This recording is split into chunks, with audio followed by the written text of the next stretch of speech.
Sa oras na makatakas ka na, huwag ka nang babalik pa sa sitwasyon na yan. Kung saan kailangan mo na namang sagipin ang sarili mo.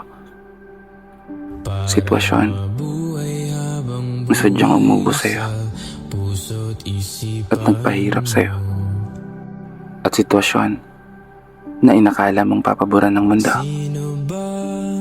Kasi may mga pagkakataon sa buhay natin na aakalain mo na isang magandang tanawin ang nakikita ng mga mata. Ngunit sa oras na ihakbang ang mga paa, ay isang malalim na bangin pala ang nag-aabang sa'yo. Dahilan para masaktan ka.